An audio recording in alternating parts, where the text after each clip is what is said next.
Right. Thanks a lot, and my thanks a lot, Esther, and my pleasure to be here. So, just a little bit more about my own background vis-a-vis history and games, and game design, and then I'll show some slides and try as quickly as I can to give you some thoughts on a recipe for historical board game design. And given what you've already done in this course so far, I'll be interested to get any reactions you may have. So I have been a hobby board war gamer for many decades. I started in the 1970s in grade school, and that interest, that hobby, contributed a lot to my choice to major in history and also in international relations, undergrad for both of those, graduate program in foreign service, and then another graduate program in history.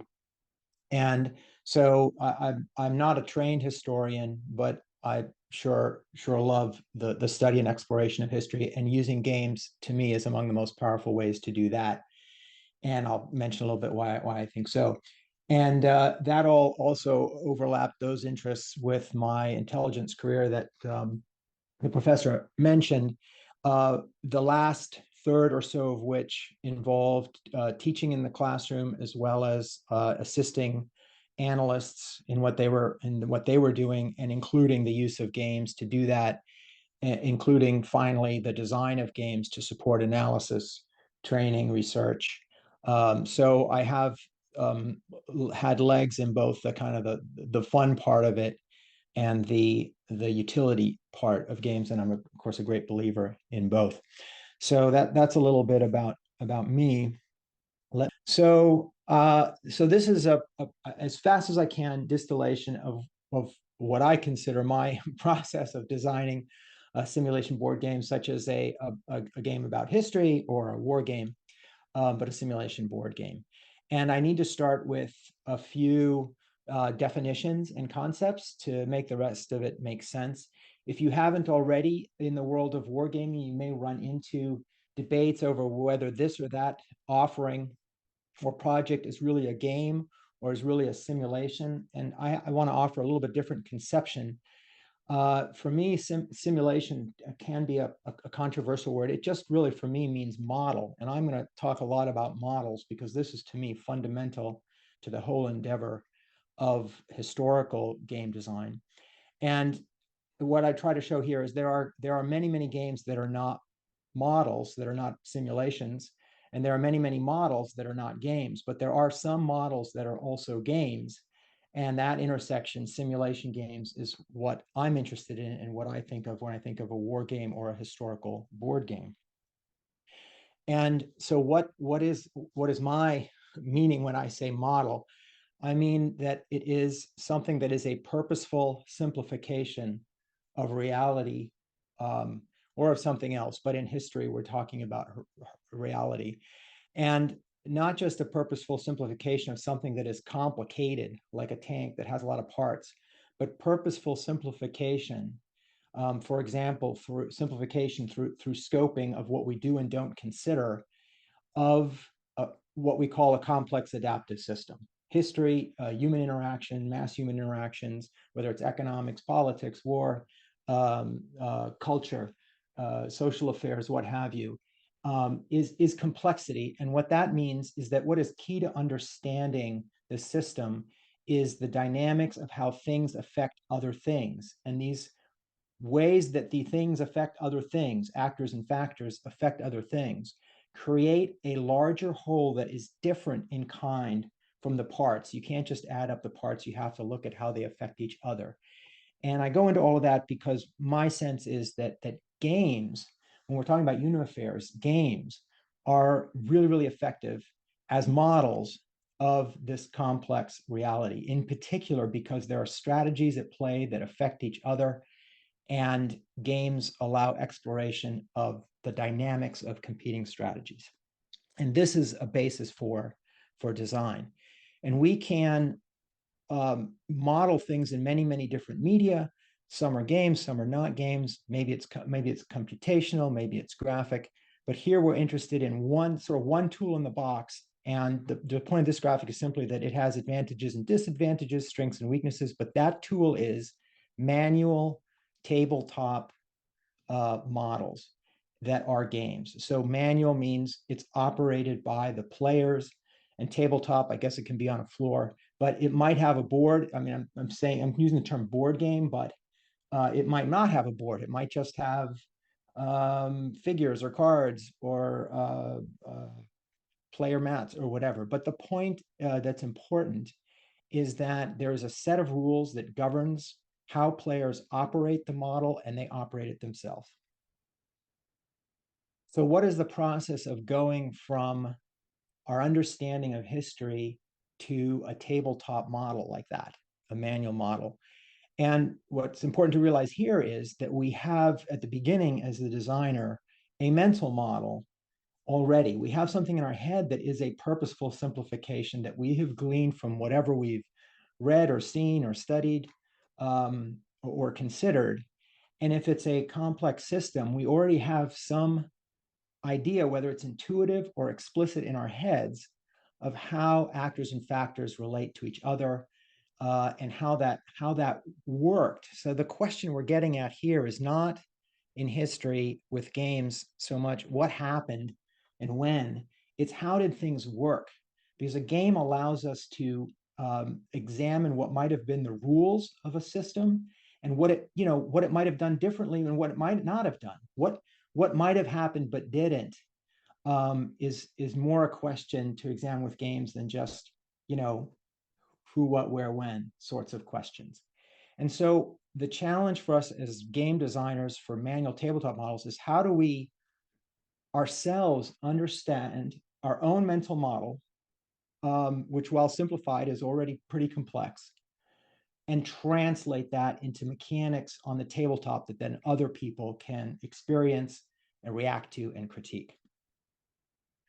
So you imagine having something like this in your head because you've studied, let's say, the war in Afghanistan for many years. You haven't necessarily expressed it even in a graphic way like this, but your job is to express it in a way like this, something that other people with you not in the room can operate and basically communicates to them what you think the dynamics were that mattered. So my recipe is 7 bits of that, 7 aspects of complex systems and the interplay of strategy in particular that have, I think, direct representations in board games, in manual tabletop models. So here's what they are: scope and scale, actors and factors, ends, ways, and means. So I'm going to go through each of these 7 in those 3 groups, using as an illustration one of my coin series games, Andean Abyss, which is insurgency and counterinsurgency in Colombia. It was actually the first of the coin series games. And what I'm going to show is that these aspects of complex systems and strategy have these direct correspondence in the design of your game.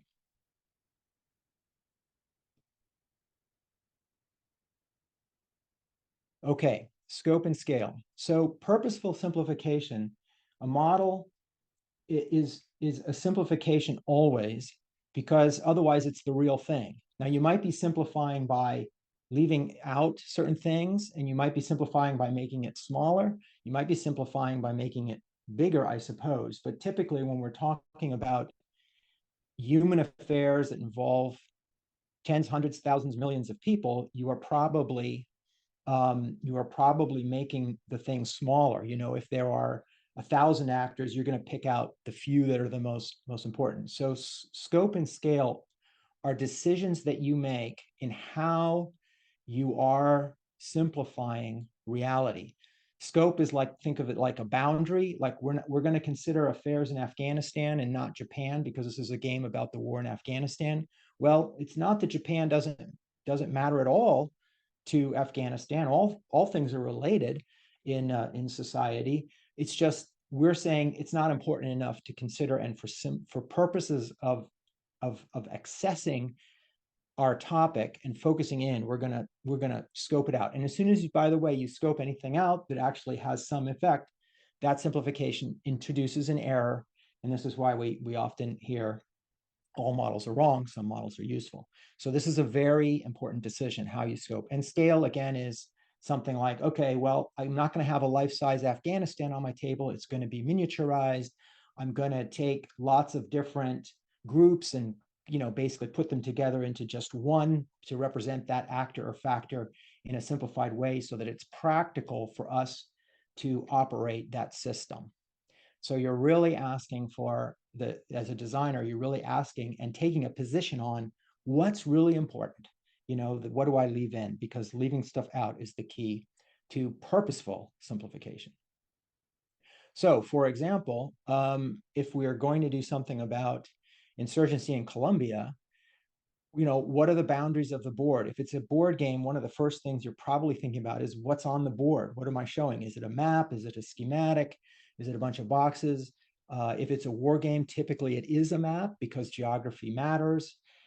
All right, but it's not the whole world. What is it? Is it just a town? Is it a continent? Is it a country? Is it some part of a country? In this case, you can see I have just exactly scaled and bounded the geography to capture the entire country. So we're doing national level insurgency, but to do so not on too large or too small a board, right? How big it is, what the scale is to affect this scope on the tabletop. These are conscious, purposeful decisions. I wanted to have in this case, it was a standard GMT Games 34 by 22-inch game board. And I wanted Colombia to, be big enough to hold as many pieces in a space as practically as possible. So that's scope and scale. But a pretty direct transference of thinking about the environment that matters for your model of your historical setting to what's going to actually appear on the table graphically, the game board in this case. So just showing here some simplification of features. Pipelines, energy was important in this conflict. So my lines of communication include energy pipelines. I'm obviously not including the entire road net, rail net, etc. I've very roughly shown here are mountains, here are fields. Here's a city I'm leaving other villages off and so forth. All decisions of what matters enough to include and what can I leave out. Okay, actors and factors. So these are agents. Agency means you can affect something. What is it that in your system, who is it or what is it that affects other things in an important enough way to represent in your game? And actors are typically, we're thinking about people or groups of people, leaders, interest groups, communities, national nations, perhaps, different types of forces, but typically we mean in history, people.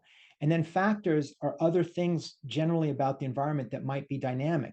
It might be weather, it might be prosperity, it might be cultural trends, it might be religion, but what else can come in that interacts dynamically in the system with your actors? We call those factors.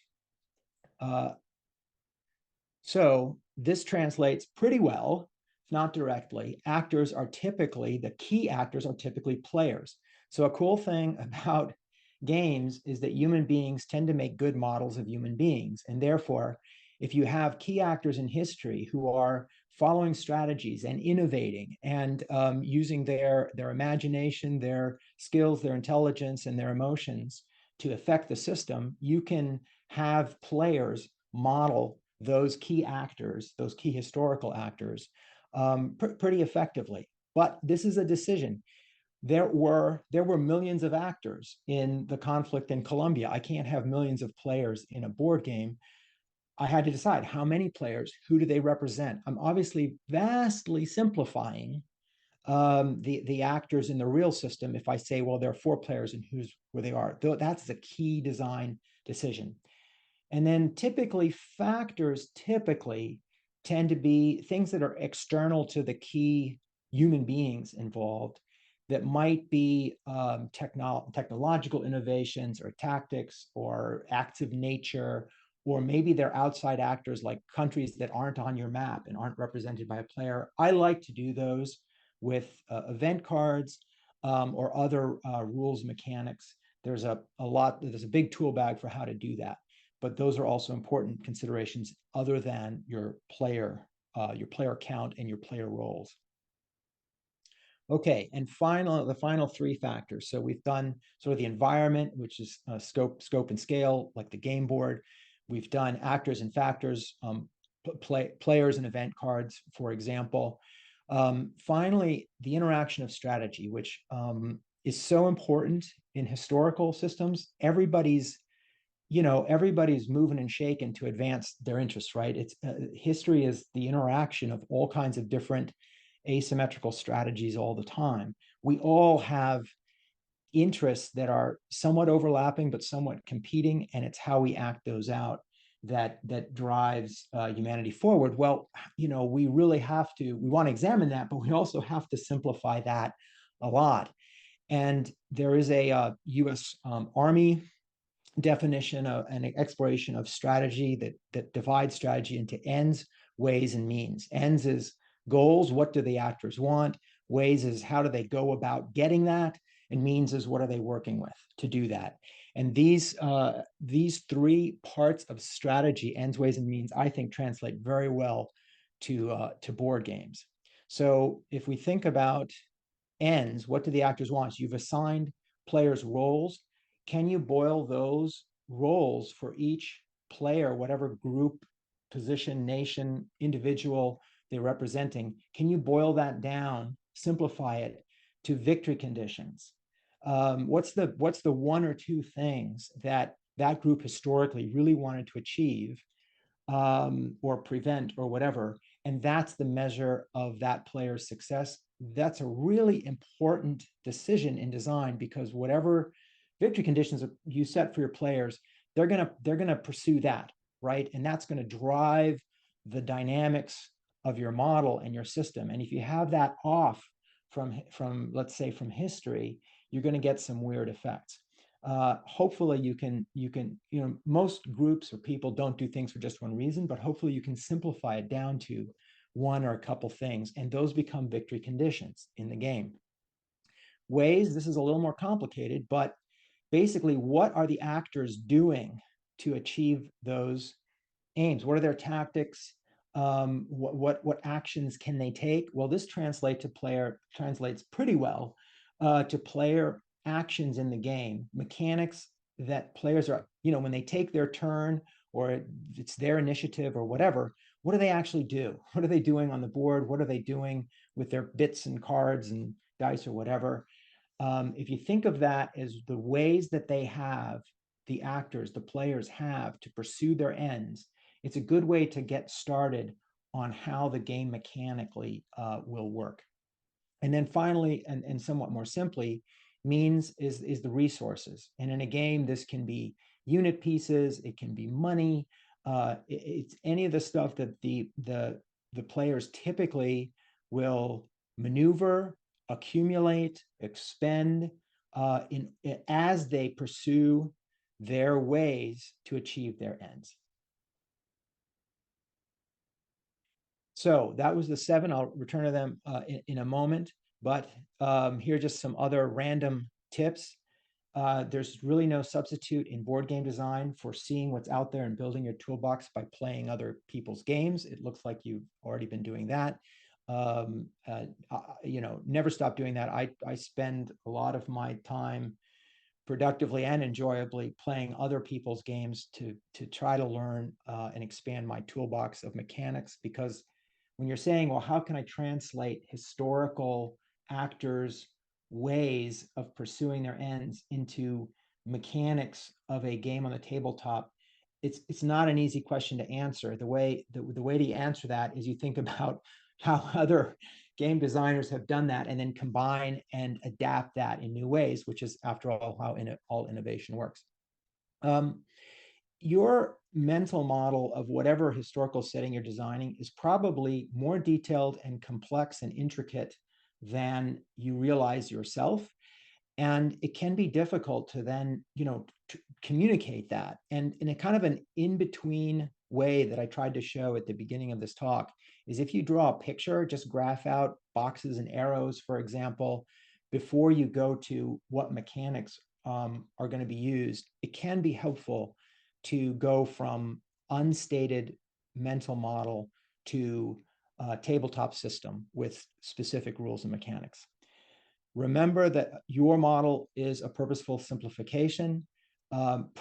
Possibly your key decisions will be what not to include. And very often you might end up with, you've got a lot of stuff in it. And the main way forward to development is deciding what you can simplify and leave out. Because remember, your model is not going to be useful if players cannot access it and play it in whatever time they need to play it. And finally, unless you're some kind of Mozart or something, your prototype, your first design is not going to work as you intended. So don't fall in love too soon. Test. Can't run enough experiments on board games. One of our sayings in the business about board games is never finished, only published. Okay, so that for review is the recipe of the 7 elements of board game design as model building. And if any of this is useful, you're free, of course, to have these slides. I understand this is recorded, and I look forward to hearing your reactions. Shall I stop sharing or keep this up? Thank you very much. That was very interesting. Sort of seeing how you do it, and I think you probably distilled things down quite neatly. I really like the point about don't fall in love too soon. I wish someone had told me that when I first started trying to write things as well. Just because you did it doesn't mean that you need to keep it or it's good or useful. And you say, but that's so much work and blood and sweat and tears. It's, well, yeah, it has to go. It has to be oversimplified. And I think we also talked quite a bit about the problem of what you can't put in, and maybe putting things in doesn't necessarily help. And I'm going to throw this over to students in the room to ask you questions, if that's okay, and perhaps give you some responses to what you presented to us as well. I know we talked a bit about the traditional board games where it's more of a military conflict and what you were able to boil it down to. If you had something a bit more on the political driven side, what would you think is like the least amount of stuff that you could get away with between like a 2-player game trying to model a more political conflict where geography is a little bit less important? I think that's a great way to pursue it, and you may find that the answer is surprisingly little. I don't know how to give a borderline or a description to it, but you can get useful insights and engaging gameplay from very simple rules. There's an old book by a British professor from the 1970s, and the book is called Playing Politics, that I think about. And it has, I don't know, a dozen to 20 classroom games with very simple rules that just look at a particular aspect. We used one of them for training political analysts that was focused on how multiple parties take political positions along a spectrum to try to gain advantage against each other. And each of these games, these classroom games, is like described in a few pages in this little book. And it's a great example of just boiling down and finding the essence of the dynamics of something. And this is true for politics, but it's absolutely true for, I think, economics, for military affairs, as you mentioned, and many other things. So I don't know. I can't give you like a list of things that you need to have this, but not that. It really would depend on, but we could have I think, a productive brainstorming conversation if you had a particular setting, a particular political era or something, and particular aspects of it, particular dynamics that you wanted to bring out in the game, then we could start talking about, okay, what ought to represent that, and what do we really, not need to consider and just hold set, if you will. So I can't give a specific answer because it really depends on the case. But that approach that you just expressed of, I want to look at politics in this, this place and this time. Oh, what's the least that I need to show is a great way to approach it. Realizing as you do that everything is interrelated. You can't really do a game about war without at least thinking about, well, what are the politics here that affect that, right? Or the economics. And so I happen to, be really fascinated with insurgency because it's one type of war where the politics and also the economics, the resources, really come to the fore. And so there, I can't just leave the politics out because it's a war game, but I have to think about what's the least to still deliver something that transports players into this insurgency. So a lot of the games you showed were simulation-based games, and a lot of them were from more contemporary case studies. How would you go about sort of mapping out a situation like in Kashmir, where you have three separate actors that all have claims before the scenario would theoretically start?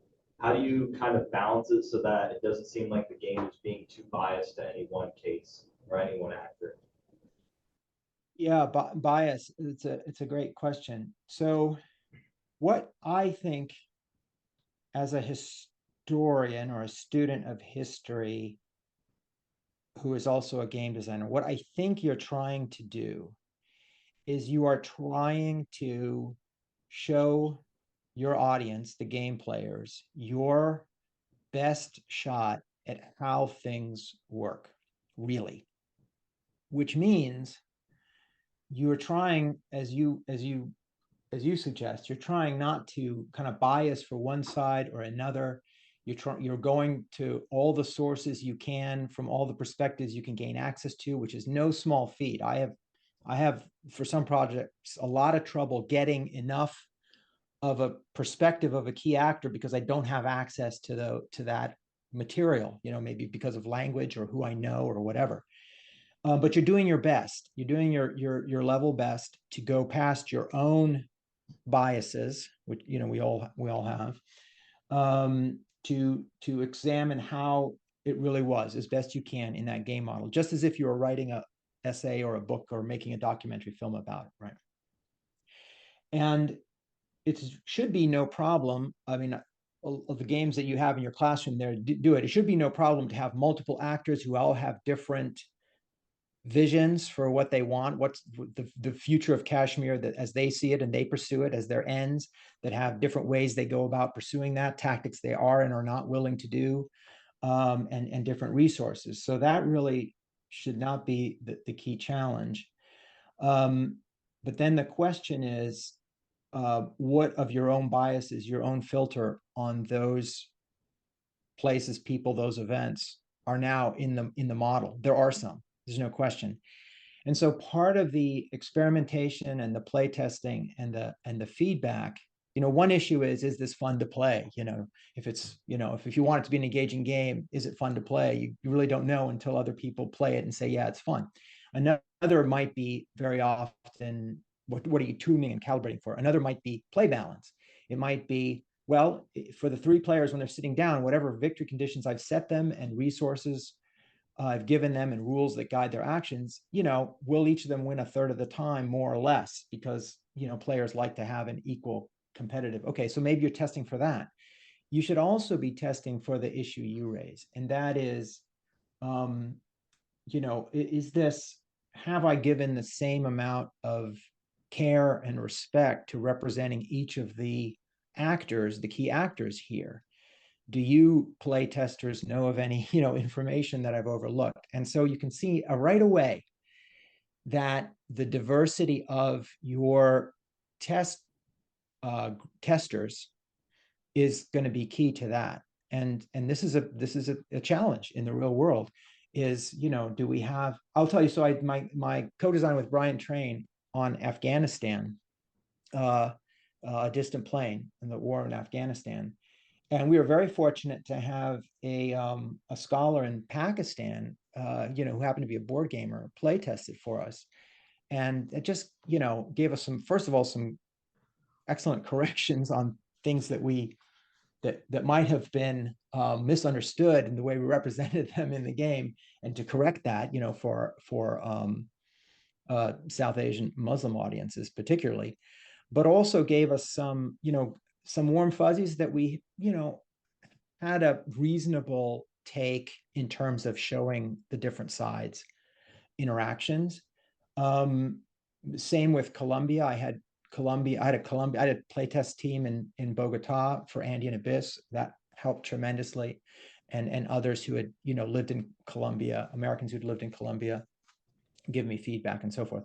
So if you can, the conscious effort to get actually other perspectives on your game design itself, I guess, is the best tonic against that. And then realizing at the end of the day, all you can do is your effort to make it objective and respectful, because of course, that's why we have historians.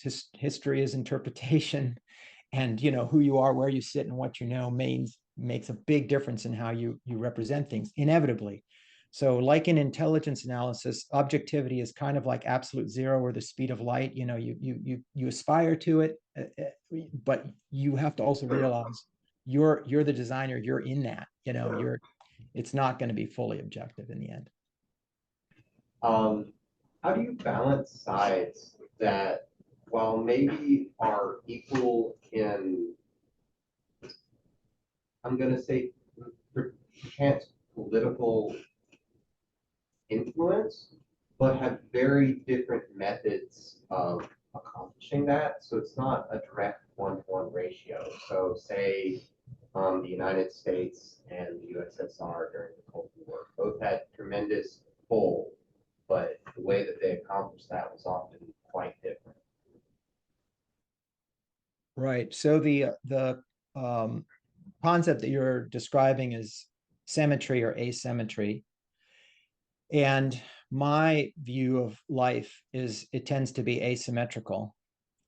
And indeed, the case you mentioned of the Cold War is among the more symmetrical, conflicts in history. And even there, it's not fully symmetrical, as you correctly point out.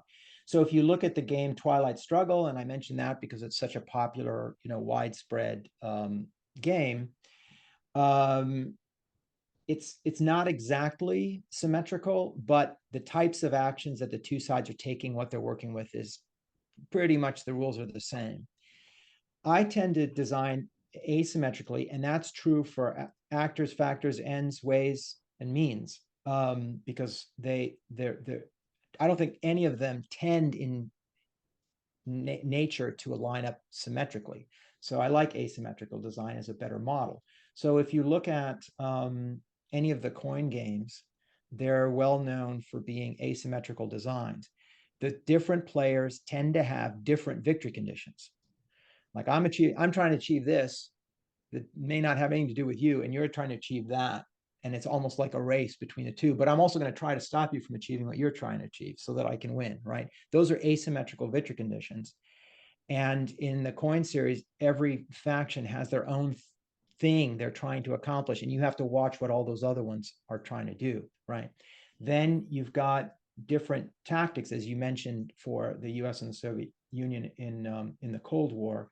So in the insurgency games, for example, the government, is moving its troops around and trying to discourage guerrillas, and it's also using civic action to try to build popular support, while the guerrillas are doing, ambushes and sabotage and assassinating people, perhaps, or whatever. And so every player in the coin series has different menu of actions. Maybe it's overlapping, but each one has its own flavor that is part of the personality of playing that role.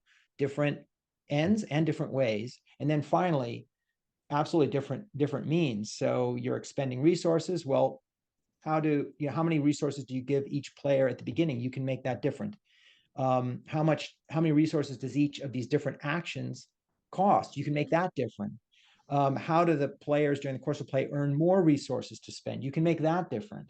And so you've got a lot of knobs you can turn to give each actor a different personality with regard to their ends, ways, and means that models the differences you see in history.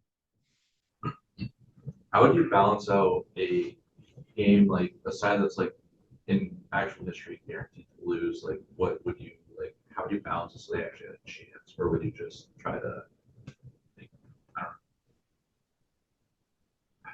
don't know, like try to like make it so like that it's like historically accurate, or give them the chance to win it? Like if like the side that's guaranteed to lose. I'm not sure if I fully heard all of the question. Is the question how do we balance the game if the historical sides are imbalanced? Is that the Like, Yeah, I think also the question of how do you balance a game if historically there's a losing faction. Hmm. And I guess deal with the question of predetermination or not Right. in a game. Okay, so two parts to that. First of all, if you have a contest between sides, and of course, as a game designer, I tend to see history as mainly competition between different agendas, as I mentioned. So historically, you're going to have one side came out better than the other, and you know that that's the fact. And what you're thinking about a game, a purpose of a historical game is to show what might have happened but didn't, right? You don't, if it's just telling the same story, the same narrative, the same winners and losers to the same degree, but that's not a game, right? That's a story. A game gives the players who are representing these actors agency, meaning they can affect things, they're pursuing victory. And so this introduces right away a scoping decision for you as a designer. What is plausible? Because it's not the case that anything could have happened, right? That's not how things worked. We can't say, well, Caesar might have, flown to the moon and brought back an alien army to conquer the Gauls, right? That's not a historical game. But he might have failed in this particular battle, or he might have been less effective in dividing the Gauls against each other, et cetera, right? So that's not historical fact. That's your interpretation. That's a decision you're making as the historian trying to understand this system and how things worked, and as a game designer in saying, how far will you let gameplay diverge from the historical narrative? And so therefore, within all that, winning and losing, you might say, look, in this conflict, there was no way, it's World War II, there's no way Japan is going to win against the United States. It isn't going to happen. They might last longer, they might cause more casualties, but sooner or later, Japan is going down. That might be your assessment of the history. And who knows, because it went a certain way, so we can't prove you right or wrong. So then you're not going to allow Japan to conquer Los Angeles in your game. Okay, so what then do you do? So here's the second question. You've made that decision. Okay, fine. That you're saying, however you bound what can happen in your game is a message, an interpretation you're giving us as the players about your view of history and how it worked. Now, how do I balance it? How do I make it interesting for the Japanese player? How do I incentivize the Japanese player to try to win the war, right? And so so now there are all kinds of tricks to do that, knobs to turn. So one is the victory conditions. There are a lot of historical games, a lot of war games in which, as a side, as a player, you win the game when you lose, even though you lost the war, right? There are a lot of games on World War II European theater strategic level. And if you're playing Germany, if you're playing the Axis, and you hold out to 1946, you win. Okay. It's not because that's a win for Germany historically. It's you did a little better than history. So as a player, we award you the victory. So that's one way you can do it. What's the threshold? If you look at the coin series, there are a lot of thresholds in there that you need to get government support to 60.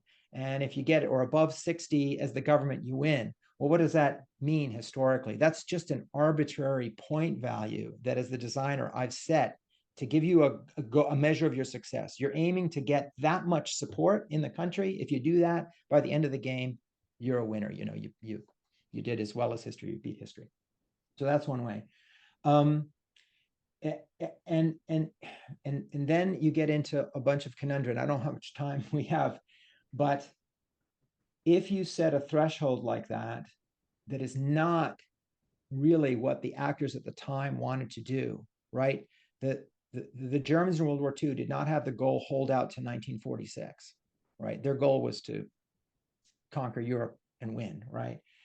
Then you have to look for artificial behaviors in the game, and sometimes you just have to accept them to make an interesting competitive game out of this imbalanced historical situation, or you have to get pretty creative and innovative to somehow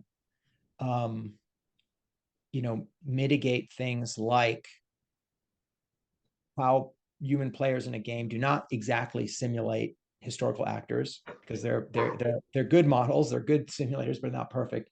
Or historical hindsight. I know, if you're playing Japan in the Pacific and the US has the bomb, you get into these difficulties of player hindsight if you're doing historical games. And those are very difficult answers and design challenges. And so all I can offer there is, look for that in your testing and be conscious of that. And it may just be, sorry, this is one way that our purposeful simplification is wrong, but it's still useful. It's still a good examination of history. Or you start searching for what are the clever ways that I can minimize or get past those the inaccuracies from those simplifications. Yes, I just wanted to ask, if you have a game that, say you are focusing on 4 players, and so in terms of the actors, you build around those dynamics between 4 opposing factions, but you want to leave the possibility for there to be, say, 2 players or 3 players, so that there's more variability.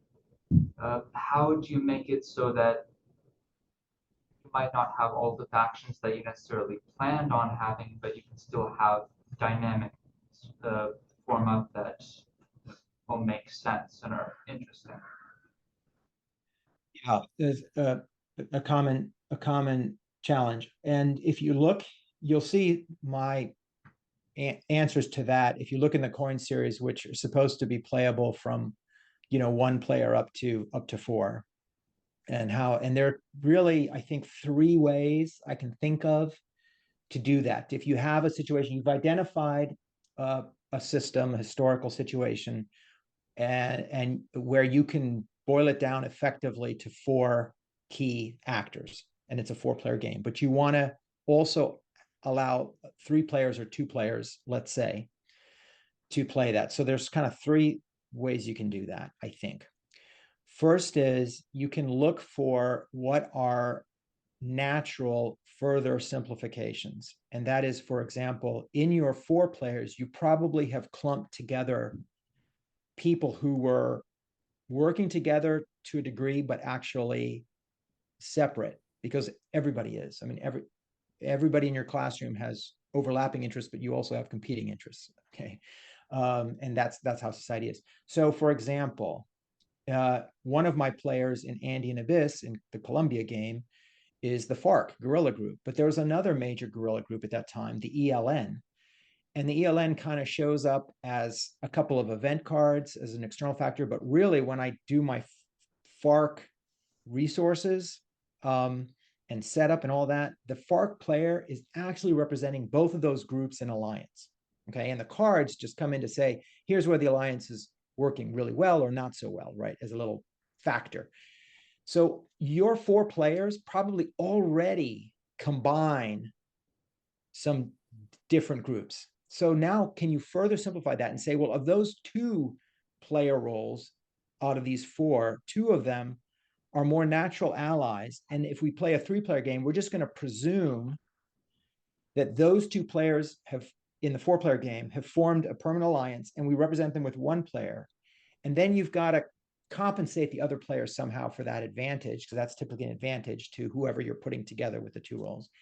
And the way I tend to do that is whatever the victory conditions are for each of those two, that player playing both together must achieve all of them. You're right. You can't just leave one of your two partners behind. So you give them a bigger, harder mission to accomplish. And now you've down to 3 players. Okay. So that's one way is can you further simplify effectively combining 2-player roles into one? Another way is you could say, well, we have these 4 actors in our system. And we're of course leaving other actors out. We didn't have room for a 5th player, but there is this other thing. We just left them out. And that's a purposeful simplification. We don't need, these were less important. Can you do that with these 4?